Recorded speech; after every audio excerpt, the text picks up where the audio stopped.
नमस्कार दोस्तों, कैसे हैं आप सभी। आशा करता हूँ अच्छे होंगे, स्वस्थ होंगे, मस्त होंगे और अपने पढ़ाई में व्यस्त होंगे।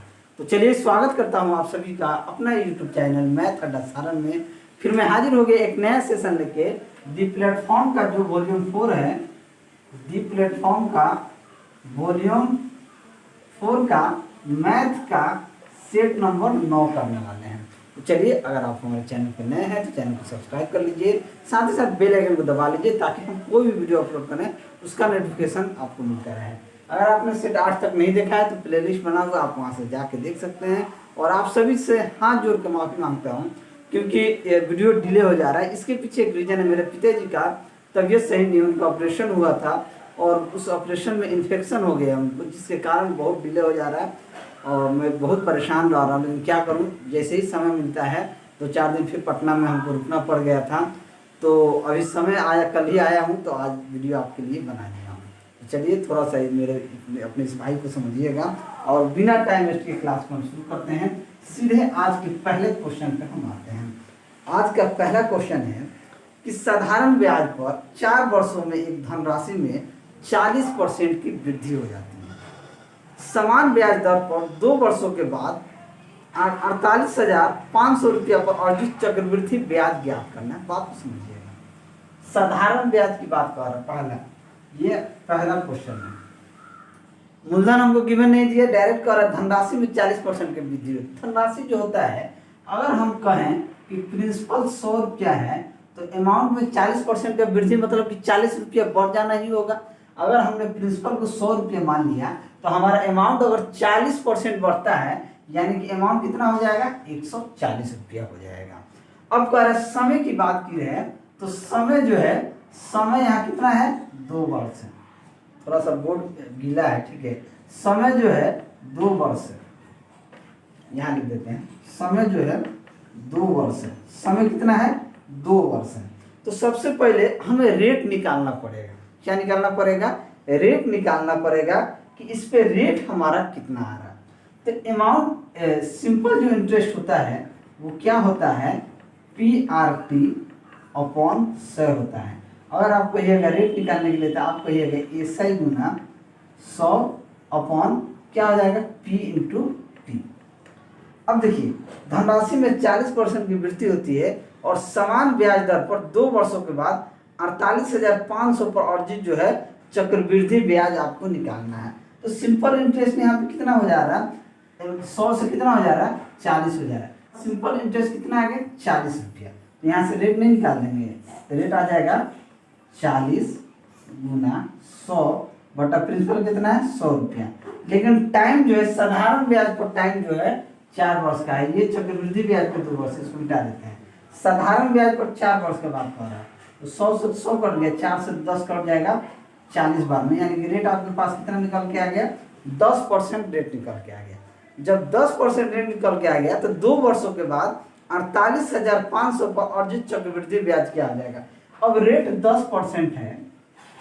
देखिए, जब रेट 10% होता है तो 2 वर्ष के केस में क्या हो जाता है, ये 21% हो जाता है। जब सक्सेसिव लगाइएगा तो सक्सेसिव का होता है x plus y plus x y upon 100, यानी इस 10 को 10 प्लस 10 गुना 10 बट्टा में 100, 10 10 20 और 1 कितना हो जाएगा, 21%। यानी कि कितना परसेंट आपका आ गया चक्रवृद्धि ब्याज, 21%।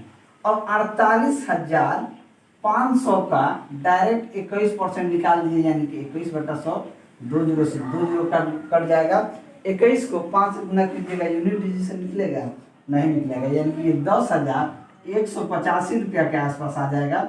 तो ऑप्शन बी क्या आ जाएगा, आपका सही उत्तर हो जाएगा। चलिए दूसरा क्वेश्चन देखते हैं। दूसरा क्वेश्चन हमसे पूछ रहा है कि 115% इनमें से किस भिन्न के बराबर होगा। 115% का मतलब होता है 115 बट्टा में 100, 5 से काट दीजिए, 20 बार में कट जाएगा, 5 से कट जाएगा 23 बार में, यानी कि 23/20 जो होगा ये आपका सही उत्तर हो जाएगा। तो ऑप्शन बी क्या हो जाएगा, आपका राइट आंसर हो जाएगा। वीडियो अगर आप सभी को अच्छा लगे तो लाइक जरूर कीजिएगा। चलिए क्वेश्चन नंबर 3 देखते हैं।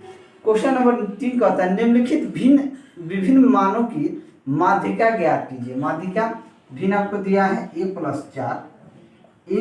3.5 ए माइनस 2.5 ए माइनस 3 ए माइनस 2 ए प्लस 0.5 ए प्लस 5 ए प्लस 5 ए माइनस 0.5 1 2 3 4 5 6 7 8 9 9 ही ना दिया है 1 2 3 4 5 6 7 8 दिया है, इसमें 9 कैसे लिख दीजिए ए प्लस 0.5 ए प्लस 5 ए माइनस 0.5 ए प्लस 4 ए माइनस 3.5 2.5 ए माइनस 3 ए माइनस 2 अच्छा 1 2 3 4 5 6 7 8 ठीक है। अब देखिए सबसे पहले माध्यिका निकालने के लिए आरोही क्रम में सबसे पहले क्या करते हैं, सजाते हैं। आरोही क्रम में देखा जाए तो सबसे छोटा वैल्यू क्या हो जाएगा, यहाँ पे a माइनस 3.5 ए माइनस 3, उसके बाद होगा a minus 2.5 A minus 2 A minus 2 हो गया। अब a माइनस 2 के बाद हमारे पास उससे छोटा आएगा a माइनस 0.5, उसके बाद आपके पास आ जाएगा a प्लस 0.5, उसके बाद आएगा a प्लस 4 और a प्लस 5। माध्यिका देखिए अगर संख्या 8 है, अगर n कितना है, संख्या यहाँ पे 8 है, तो हम क्या कहते हैं 1 2 3 4 5 6 7 8। जब 8 है तो देखिए 1 2 3 4, यानी ये चौथा और पांचवा का जो बीच होता है ना वही माध्यिका होता है।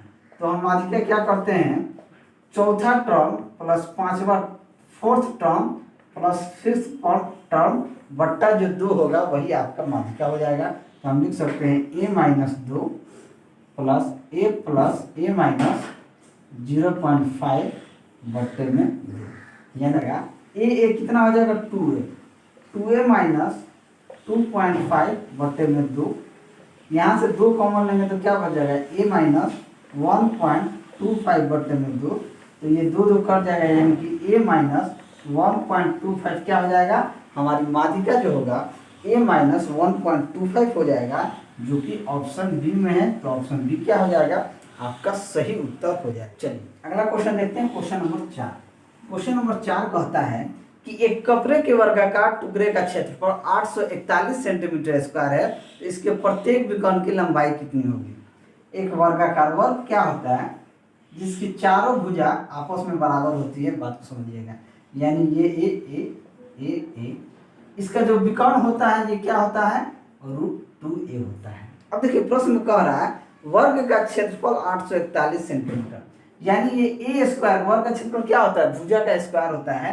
a स्क्वायर का वैल्यू कितना दिया है 841 सेंटीमीटर, तो इस a का मान कितना आ जाएगा 29 सेंटीमीटर। अब कह रहा है कि उसका विकर्ण की लंबाई कितनी हो जाएगी। विकर्ण की लंबाई होती है √2 है, यानी कि √2 गुना 29, यानी कि 29 √2 सेंटीमीटर क्या हो जाएगा, हमारा राइट आंसर हो जाएगा।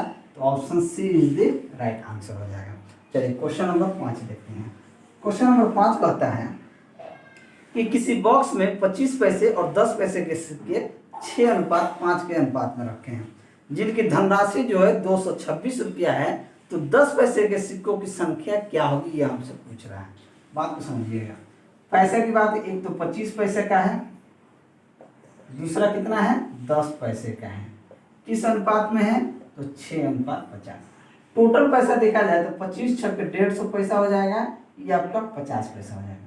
दोनों का देखा जाए तो 150 50 200 का वैल्यू कितना दिया है जी 226 रुपया, यानी कह सकते हैं 22,600 पैसा। 22,600 पैसा कह सकते हैं। तो 2 0 से 2 0 काट दीजिए, 2 से काट दीजिए तो ये आपका 13, यानी 1 यूनिट का वैल्यू 113 रुपया दे दिया है। तो हमसे पूछ रहा है कि 10 पैसे के सिक्कों की संख्या कितनी है, तो 5 रेशियो है, तो कह दीजिए 113 गुने 5 565, यानी 10 पैसे के सिक्कों की संख्या कितनी हो जाएगी 565 हो जाएगा। तो ऑप्शन डी क्या हो जाएगा, आपका सही उत्तर हो जाएगा। चलिए अगला क्वेश्चन देखते हैं, क्वेश्चन नंबर 6। क्वेश्चन नंबर 6 कहता है यदि √11 माइनस 3√8 का मान a + b√2 हो, तो हमसे कह रहा है 2a प्लस 3b का मान ज्ञात करना है, यही मान ज्ञात करना है। अब देखिए प्रश्न में क्या दिया है, इसका value a plus B root 2 के बराबर है। यानी कि जब आप गौर से देखेंगे तो कहीं ना कहीं इस वाले का, देखिए इस वाले चीज को अगर हम 2ab में तोड़ें तो कैसे होगा। देखिए इसे 2ab में पहले तोड़ दीजिए तो रूट 8 का वैल्यू होता है 2 रूट 2, 2 रूट 2 होगा तो 2 3 6 रूट 8 होगा, 6 रूट 2 होगा। यहाँ बात को समझिए, इस चीज को आपको समझना पड़ेगा। ये क्या हो जाएगा, ये b प्लस रूट 2 है ना, तो यहाँ पर हमको रूट 2 लाना होगा। तो रूट 2 लाने के लिए क्या करेंगे, तो ये 6 रूट 2 में ये टूटेगा, तो ये वैल्यू हो जाएगा under root 11 minus 6 root 2। 6 root 2 हो गया। अब हम इसको तोड़ते हैं, इसको तोड़ेंगे अंडर रूट a का स्क्वायर प्लस रूट 2 का होल स्क्वायर माइनस 2ab। देखिए 2 3 6 रूट 2, यानी ये हमारे पास क्या निकल के आ जाएगा, ये वाला पोर्शन निकल के हमारे पास आ गया 3 माइनस रूट 2 का होल स्क्वायर। क्या निकल के आ गया, ये वाला चीज हमारे पास a माइनस बी का ये होल स्क्वायर है, a square plus B square minus 2ab। देखिए यानी कि ये स्क्वायर जो है इस रूट को काट देगा, ये वैल्यू आ जाएगा 3 माइनस रूट 2 बराबर a प्लस बी रूट 2। यानी a का मान देखिए, अब यहाँ पे हमको क्या करना है, इसका और इसका हमको क्या करना है, तुलना करना है। तो a का मान यहाँ से क्या निकल के आ गया, a का मान यहाँ देखेंगे 3, b का मान क्या आ जाएगा रूट 2 है, ये माइनस है, यानी कि b का मान -1 हो गया। जब b का मान -1 हो गया तो यहाँ पर हमको वैल्यू पुट करना है किसमें, 2a प्लस 3b में। यहाँ a का मान कितना है, 3 है, तो 3 प्लस b का मान कितना है -1, तो -1। 2 3 6 माइनस का 3 यानी कि 3, यानी इसका आंसर कितना निकल के आ गया, 3 निकल के आ गया। तो ऑप्शन डी क्या हो जाएगा आपका सही उत्तर। चलिए अगला क्वेश्चन देखते हैं, क्वेश्चन नंबर 7। क्वेश्चन नंबर 7 कहता है कि 5 संख्या a b c d और e का औसत 150 है। औसत कह रहा है, औसत जो है, औसत क्या होता है, औसत होता है सभी संख्याओं का योग, यानी कि यहाँ लीजिए एवरेज जो होता है सभी संख्याओं का सम बट्टा सभी संख्या। अब देखिए कह रहा है कि 150 औसत है किसका, a plus B plus C plus D plus E का। संख्या कितना है 5। यहाँ से a plus B plus C plus D plus E का मान कितना आ जाएगा, 15 5 75, 750। अब कह रहा है a प्लस बी प्लस सी का औसत 130 है, यानी कि 130 औसत है किसका, a प्लस बी प्लस सी का, बट्टे में 3, 13 3 39, यानी कितना हो जाएगा 390 a प्लस बी प्लस सी का। अब देखिए a प्लस बी प्लस सी का मान अगर हम 3 रख दें तो d प्लस e का मान निकल जाएगा, यहाँ से बिल्कुल निकल जाएगा। ये a प्लस बी प्लस सी का मान हम यहाँ रखेंगे तो क्या हो जाएगा, d प्लस e प्लस 390 बराबर 750। तो d प्लस e का मान कितना हो जाएगा, 750 माइनस 390, यानी कि 0 के तो 0 हो जाएगा। 15 में से 9 गया 6 और 8 में से 3 गया 5, यानी कि 560। 560 क्या आ गया आपका ये, और 2 130। अंतिम दो संख्या डी और ई का औसत क्या हो जाएगा, अंतिम दो संख्या डी और ई का औसत, ठीक है 15 75 504। इसका औसत क्या हो जाएगा, इसका आधा ना होगा, गलत हो गया क्या, इस 7 में है जी, 6 में से 3 गया 3, 360। तो इसका औसत क्या हो जाएगा, d प्लस ई का औसत जो होगा क्या हो जाएगा, 360 को 2 से भाग दे देंगे तो 180, यही तो पूछ रहा था। तो 180 क्या हो जाएगा हमारा सही आंसर हो जाएगा, जो कि ऑप्शन। अगला क्वेश्चन है क्वेश्चन नंबर 8। क्वेश्चन नंबर 8 कहता है 16 केक के टुकड़े और 40 चॉकलेट बच्चों के एक समूह में इस प्रकार वितरित किया जाता है कि प्रत्येक बच्चों को दोनों चीजों की समान संख्या मिले। समूह में बच्चों की अधिकतम संख्या कितनी हो सकती है। 16 केक है, 40 आपका चॉकलेट है, इसका HCF कितना हो जाएगा जी। HCF देखेंगे 16 और 40 का HCF क्या हो जाएगा, 8 हो जाएगा, यानी कि अधिकतम बच्चों की संख्या कितनी हो जाएगी, 8। तो ऑप्शन ए क्या हो जाएगा आपका सही उत्तर हो जाएगा। Question number 9। क्वेश्चन नंबर 9 देखते हैं कि 100 मीटर और 80 मीटर लंबी दो ट्रेनें क्रमशः 51 मीटर प्रति सेकेंड और 42 मीटर प्रति सेकेंड की चाल से एक ही दिशा में चल रही हैं। कितने समय में वो एक दूसरे को पार कर लेंगे? ये वो कितना है? 100 मीटर है। मान लीजिए ये 100 मीटर की ट्रेन है, ये 100 मीटर की ट्रेन है और एक 80 मीटर की, 80 मीटर की। देखिए जब दोनों ट्रेनें एक ही दिशा में जाएगी तो ये ट्रेन एक समय आएगा कि यहाँ पे आ जाएगा, तो ये इसका ट्रेन का लंबाई तो खुद होगा ही, इसके साथ ही इस ट्रेन का लंबाई भी पार करेगा, यानी 100 मीटर ये पार करेगा प्लस ये 80 मीटर पार करेगा, यानी टोटल दूरी जो है, टोटल डिस्टेंस कितना हो जाएगा? टोटल डिस्टेंस आपका 100 प्लस 80 कितना हो जाएगा? 100 प्लस 80 180 मीटर। ठीक है। अब देखिए एक 51 मीटर प्रति सेकंड से चल रहा है और दूसरा आपका 42 मीटर प्रति सेकंड से चल रहा है। इसके जो सापेक्ष चाल कितना हो जाएगा? 51 में से 42 घटा देंगे यानी कि 9 मीटर प्रति सेकंड इसका सापेक्ष चाल हो जाएगा। तो हमसे पूछ रहा है कितना समय में पार करेगा।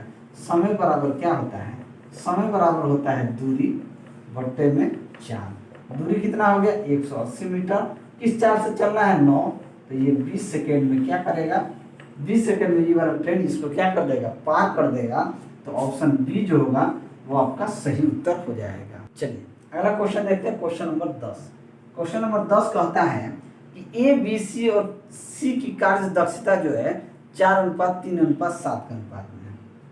ए है, बी है, सी है। इसकी कार्य क्षमता जो है वो क्या है? 4:3:7 के अनुपात में है। वो एक साथ मिलकर एक कार्य को 12 दिन में पूरा कर सकते हैं, तो बी अकेले उस कार्य को कितना दिन में करेगा? बी अकेले उस कार्य को कितना दिन में करेगा? क्षमता कुल कार्य क्या हो जाएगा?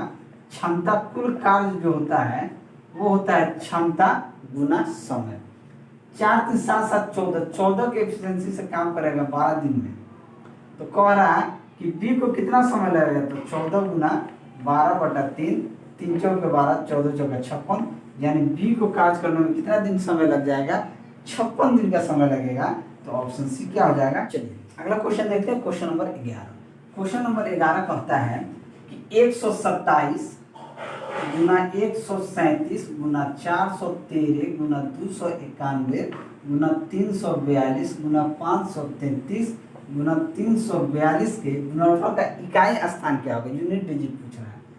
7 7 49 यानी कि 9, 9 3 27, 7 7 एकम 7, 7 दूनी 14, 4 4 3 12, 2 2 दूनी 4। यूनिट डिजिट क्या आ जाएगा? 4 आ जाएगा। 4 आ जाएगा तो यानी कि ऑप्शन डी क्या आ जाएगा? आपका सही उत्तर हो जाएगा। यूनिट डिजिट यानी कि पहला संख्या 7 7 49, 49 में क्या हो जाएगा? 49 में यूनिट डिजिट 9, 9 3 27, 7 7 एकम 7, 7 दूनी 14 तो 4 4 3 12 तो 2 2 दूनी 4 आपका। चलिए क्वेश्चन नंबर 12 देखते हैं। क्वेश्चन नंबर 12 कहता है कि 3 अंकों वाली कितनी संख्याएं हो हैं जो 7 से विभाज्य हो गए? 3 अंकों की सबसे बड़ी संख्या कौन है? 999 है, जिसको 7 से विभाज्य कर दीजिए। और 3 अंकों की सबसे छोटी संख्या क्या आ जाएगी? 100, इसे 7 से विभाज्य कर दीजिए। इसमें कितना आ जाएगा जी? 7 एकम 7, 9 में से 7 गया 2, और ये 7 चौक 28, फिर 7 चौक 28, 7 दूनी 14 142, 14 7 98, 12 में से 4 गया 8, 12 में से 4 गया 8, 3 में से 1 गया 2, यानी कि 128 ऐसी संख्या होंगी जो 7 से विभाज्य होंगी। तो ऑप्शन सी क्या हो जाएगा? आपका सही उत्तर हो जाएगा। चलिए क्वेश्चन नंबर 13 देखते हैं। क्वेश्चन नंबर 13 कहता है यदि 5/8 बराबर x% हो, x% हो तो x का मान क्या आ जाएगा?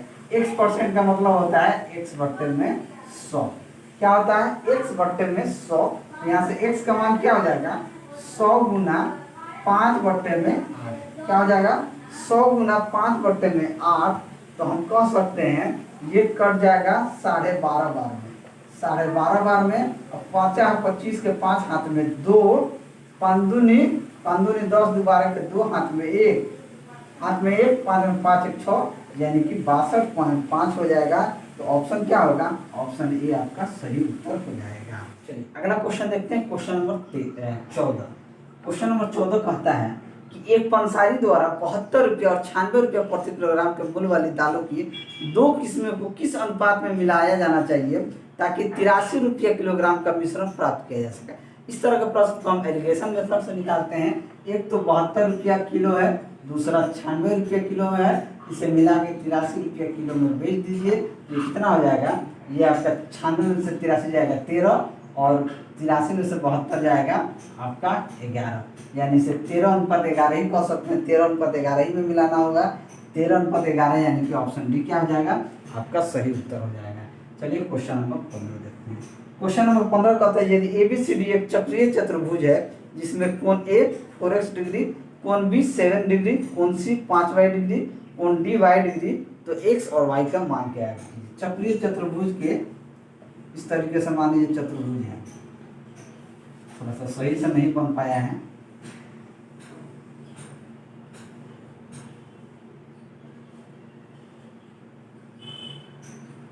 मान लीजिए ये कोण A है, ये A है, ये B है, ये C है, ये D है। आपको आ रहा है कोण A 4x डिग्री, कोण A आपका 4x डिग्री है, कोण B जो है आपका 7x डिग्री है, कोण C जो है आपका 5y डिग्री है और कोण D जो है आपका y डिग्री है। तो कह रहा है x y। चतुर्भुज ABCD क्या आ गया, चतुर्भुज ABCD एक चक्रीय चतुर्भुज है। चक्रीय चतुर्भुज के आमने सामने की भुजाओं का योग यानी कोण A प्लस कोण C का योग, कोण B प्लस कोण D का योग जो होगा ये आपका 180 डिग्री के बराबर होगा। अब देखिए कोण A कितना है जी, तो 4x डिग्री है, कोण C कितना है तो 5y डिग्री है, कोण B कितना है तो 7x डिग्री है और कोण D कितना है तो y डिग्री है।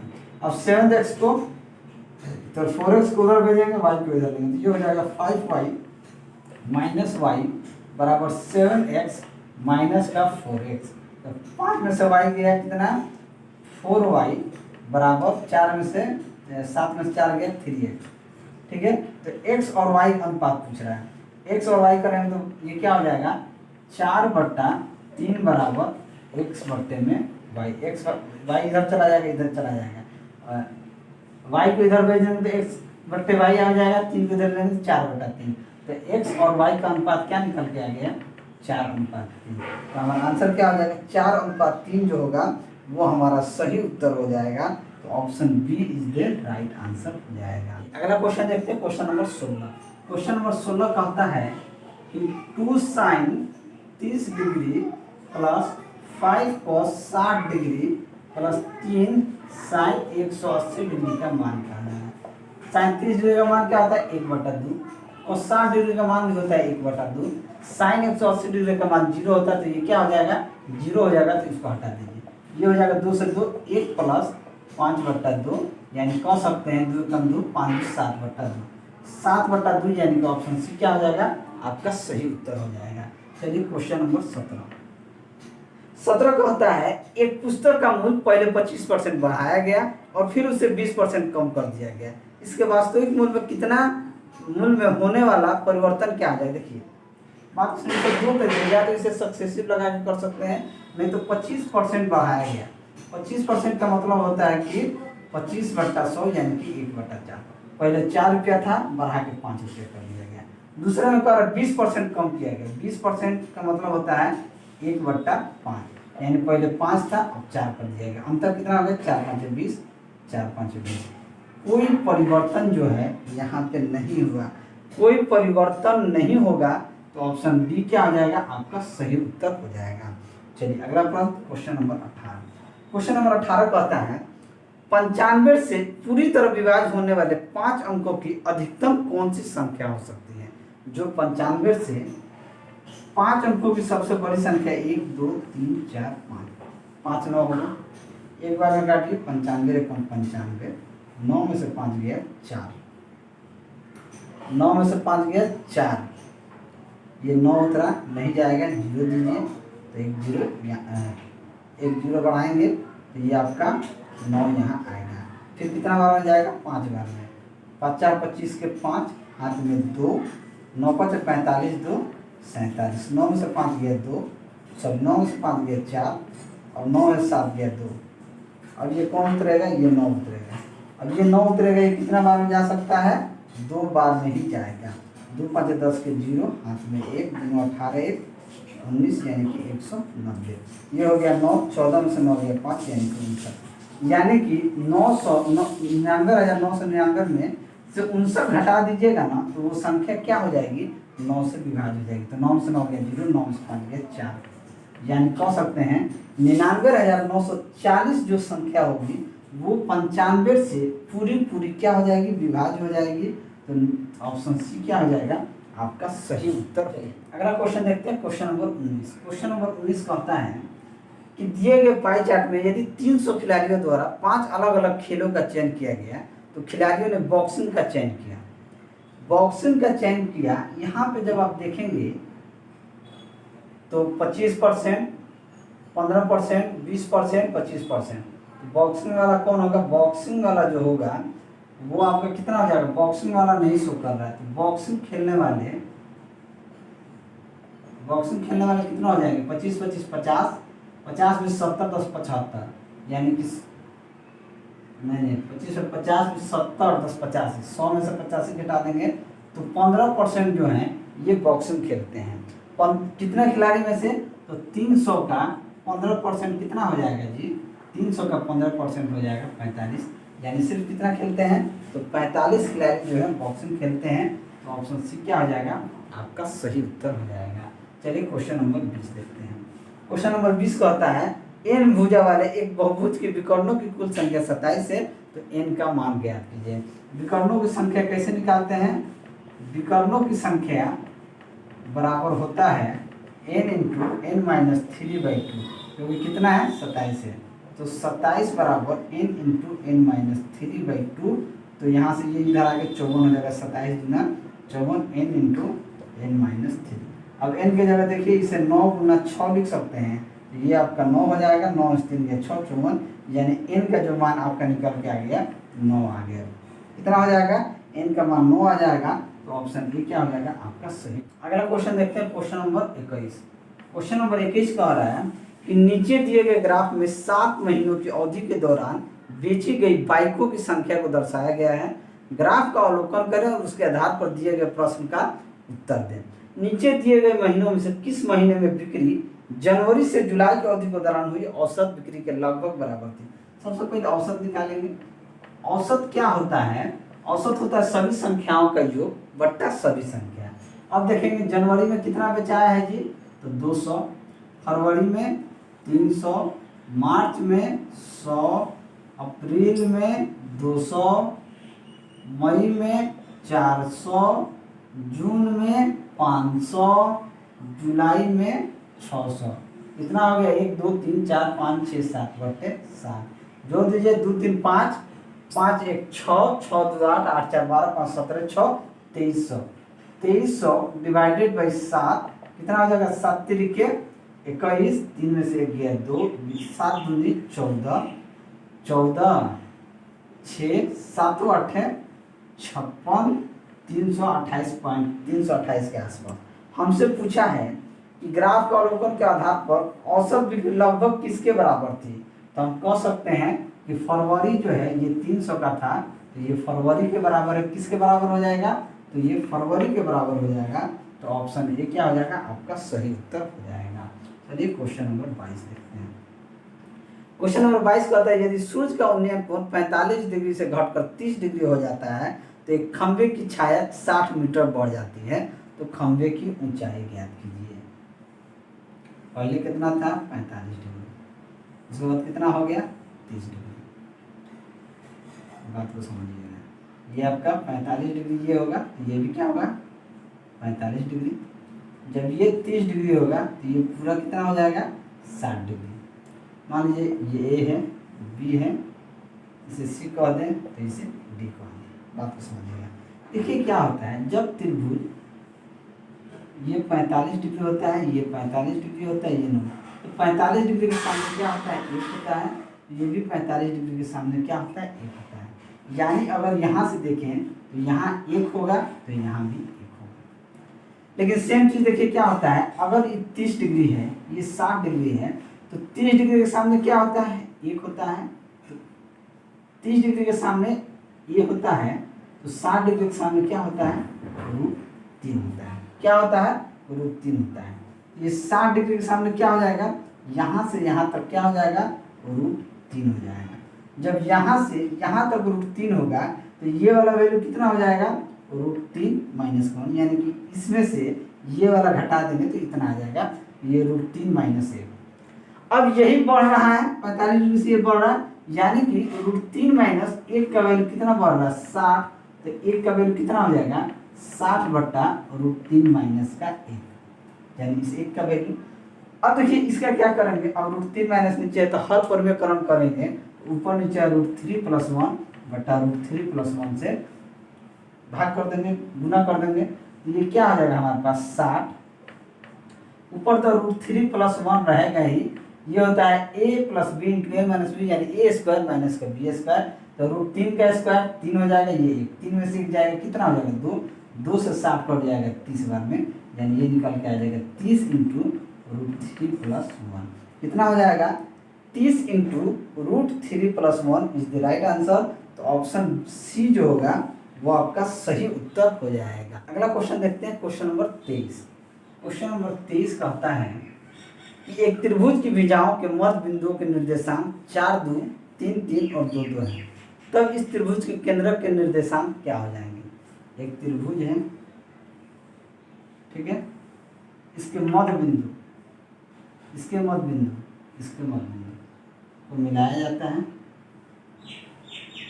ठीक है। मान लीजिए ए है, ये बी है, ये सी है, ये पी है, ये क्यू है, ये आर है।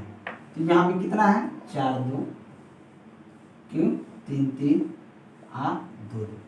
देखिए त्रिभुज का अगर केंद्रक हमको निकालना है, अगर इस त्रिभुज का, तो ये ABC का केंद्रक और ABC पे जो मध्य बिंदु से मिला के जो त्रिभुज बनाया गया है, मध्य बिंदु से जो मिला के जो त्रिभुज बनाया गया है, यानी कि ABC का केंद्रक बराबर होगा PQR के केंद्रक के। क्या होगा, त्रिभुज ABC का केंद्रक जो है ये बराबर होगा त्रिभुज PQR के केंद्रक के। तो यहाँ से हमारा क्या निकल के आ जाएगा, यहाँ से हम निकाल देंगे, ये हो जाएगा 4 + 2 + 3 बटे में 3। दूसरा होगा 2 + 3 + 2 बटे में 3। 4 2 6 3 9, 9 बटा 3, 2 3 5 7 बटा 3, यानी 3 3 के 9, यानी ये केंद्र क्या हो जाएगा 3 7 बटा 3, यानी 3 और 7 बटा 3 इसका क्या हो जाएगा, केंद्रक हो जाएगा। तो ऑप्शन डी जो होगा वो आपका सही उत्तर हो जाएगा। चलिए अगला question, question number 24। Question number 24 कहता है यदि a + b + c का मान 11, ab + bc + ca का मान 15 हो, तो aq - bq + cq - 3abc का मान क्या होगा। देखिए इसका मान ज्ञात करना, तो एक फॉर्मूला ये भी होता है कि a + b + c × a + b + c का whole square -3ab + bc + c। यहाँ से a + b + c का मान कितना आ जाएगा, 11। a + b यानी कि 11 का स्क्वायर -3 गुना ये आपका ab bc ca का मान कितना दिया, 15। ये हो जाएगा 11 गुना 121, 11 का स्क्वायर -45। ये कितना निकल के आ जाएगा, 11 गुना 11 से 5 गया 6, 11 में से 5 गया 6, 11 में से 4 गया 7, 76, यानी इसका मान कितना हो जाएगा, 6 7 76 के 3 हाथ में 1 7 1 836। कितना हो जाएगा, 836 हो जाएगा। तो ऑप्शन कौन सही हो जाएगा, 836, यानी कि ऑप्शन बी जो होगा वो आपका सही उत्तर हो जाएगा। अगला क्वेश्चन है और ये अंतिम क्वेश्चन है, क्वेश्चन नंबर 25। 25 कह रहा है यदि किसी आयत के विकर्ण की लंबाई 17 सेंटीमीटर और परिमाप 46 सेंटीमीटर हो, तो आयत का क्षेत्रफल क्या हो जाएगा। देखिए आयत यही होता है ना, ये आपका आयत होगा, इसका विकर्ण कितना दिया है, विकर्ण की लंबाई जो है, इस विकर्ण की लंबाई दिया है कितना, 17 सेंटीमीटर। अगर मान लीजिए ये लेंथ है, ये चौड़ाई है, तो विकर्ण की लंबाई कितना हो जाएगी, ये आपका होगा इसका square L square plus B square का मान कितना हो जाएगा, ये आपका 17। ठीक है, आयत के विकर्ण की लंबाई 17 सेंटीमीटर है, तो परिमाप 46 सेंटीमीटर। आयत का परिमाप क्या होता है, आयत का परिमाप दिया है 46 सेंटीमीटर। आयत का परिमाप क्या होता है, 2 गुने लंबाई प्लस चौड़ाई। 46 है तो यहाँ से लंबाई चौड़ाई कितना हो जाएगा, 23 हो जाएगा। ये कट के कितना हो जाएगा, 23 हो जाएगा। अब देखिए लंबाई चौड़ाई का कितना दिया है, 23 आ गया हमारे पास। तो हमसे कह रहा है कि आयत का क्षेत्रफल क्या होता है, लंबाई गुने चौड़ाई, हमको यही निकालना है। अब देखेंगे लंबाई प्लस चौड़ाई का होल स्क्वायर बराबर एल प्लस बी का होल स्क्वायर करेंगे तो ये हो जाएगा L square plus B square plus 2LB। क्या हो जाएगा, 2LB। एल प्लस बी का मान कितना है जी, एल प्लस बी का मान कितना है, तो 23 है। क्या है, 23 है। ये आपका हो जाएगा 23 का होल स्क्वायर, ये आपका इसका विकर्ण का मान कितना दिया था, 17। ये 17 का स्क्वायर हो जाएगा। क्या हो जाएगा, 17 का स्क्वायर प्लस 2LB। 23 का स्क्वायर कितना होता है, 529। इसको इधर लेके आएंगे, 17 का स्क्वायर कितना होता है, 289 बराबर 2LB। 529 में से 289 घट जाएगा, कितना हो जाएगा, 9 0 12 में से 8 गया 4, 4 में से 2 गया 240 बराबर 2LB। तो 2 से 40 कट जाएगा 120, यानी कि LB का मान कितना हो जाएगा, 120। तो LB आयत का क्षेत्रफल क्या होता है, वही होता है लंबाई गुना चौड़ाई। कितना हो जाएगा, 120 सेंटीमीटर स्क्वायर क्या हो जाएगा, इसका क्षेत्रफल हो जाएगा। तो ऑप्शन सी क्या हो जाएगा, आपका सही उत्तर हो जाएगा। तो चलिए आज के लिए इतना ही। अगर आप सभी को मेरा वीडियो अच्छा लगा हो तो वीडियो को लाइक कीजिए, दोस्तों में शेयर करें। अगर आप हमारे चैनल पर नए हैं तो चैनल को सब्सक्राइब करें। मैं ऐसे ही वीडियो लेकर आपके सामने हाजिर होता रहूँगा। चलिए मिलते हैं अगले वीडियो में, तब तक के लिए जय हिंद।